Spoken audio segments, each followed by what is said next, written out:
Di tengah gejolak politik yang melanda Suriah, Ahmed al-Shara, pemimpin de facto negara itu, mengungkapkan pandangannya mengenai masa depan pemilihan umum. Dalam sebuah wawancara yang disiarkan oleh saluran berita Al Arabiya, Shara menyatakan bahwa proses pemilihan umum mungkin memerlukan waktu hingga 4 tahun untuk dapat dilaksanakan. Ini adalah pernyataan pertamanya mengenai jadwal pemilihan setelah penggulingan Bashar al-Assad pada bulan Desember lalu. Shara menjelaskan bahwa penyusunan konstitusi baru bisa memakan waktu hingga 3 tahun, dan ia memperkirakan masyarakat Suriah akan melihat perubahan signifikan dalam waktu sekitar 1 tahun.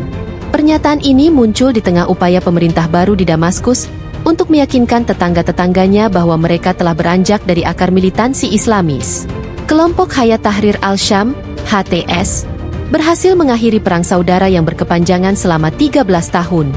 Namun, kemenangan ini menyisakan banyak pertanyaan mengenai masa depan negara multietnis ini, di mana kepentingan asing termasuk dari Turki, Amerika, dan Rusia saling bersaing. Meskipun kekuatan Barat menyambut baik berakhirnya pemerintahan keluarga Assad, masih belum jelas apakah HTS akan menerapkan aturan Islam yang ketat atau menunjukkan fleksibilitas menuju demokrasi. Shara menegaskan bahwa HTS, yang sebelumnya dikenal sebagai Front Nusra, akan dibubarkan dalam sebuah konferensi dialog nasional. Ketika ditanya mengenai pembubaran kelompok tersebut, Shara menjawab tegas, "Tentu saja. Sebuah negara tidak bisa dikelola dengan cara berpikir kelompok dan milisi." HTS, yang dulunya terkait dengan ISIS dan Al-Qaeda, kini berusaha untuk memposisikan diri sebagai kekuatan moderat. Mereka berulang kali berjanji untuk melindungi kelompok minoritas yang khawatir pemerintah baru akan menerapkan pemerintahan Islamis, serta memperingatkan tentang upaya untuk memicu konflik sektarian.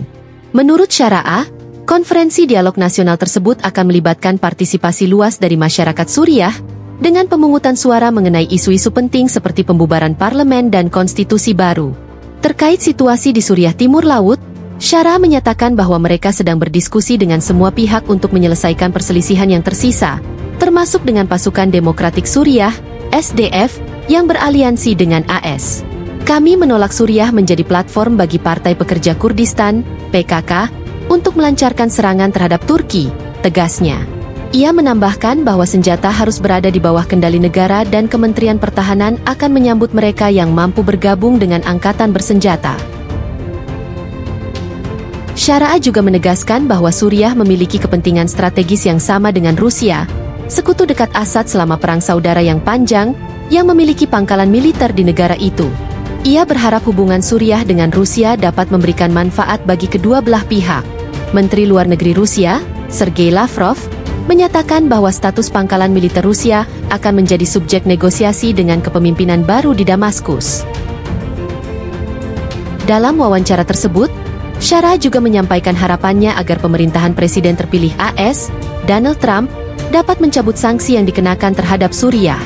Diplomasi senior AS yang mengunjungi Damaskus bulan ini mengungkapkan bahwa Shara tampak pragmatis, dan Washington memutuskan menghapus status buronan dan hadiah $10 juta untuk informasi mengenai dirinya.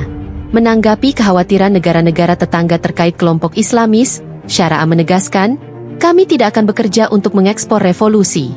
Kami ingin mengelola fase ini dengan cara berpikir negara, bukan revolusi." Ia menekankan pentingnya menjalin hubungan strategis dengan semua negara regional.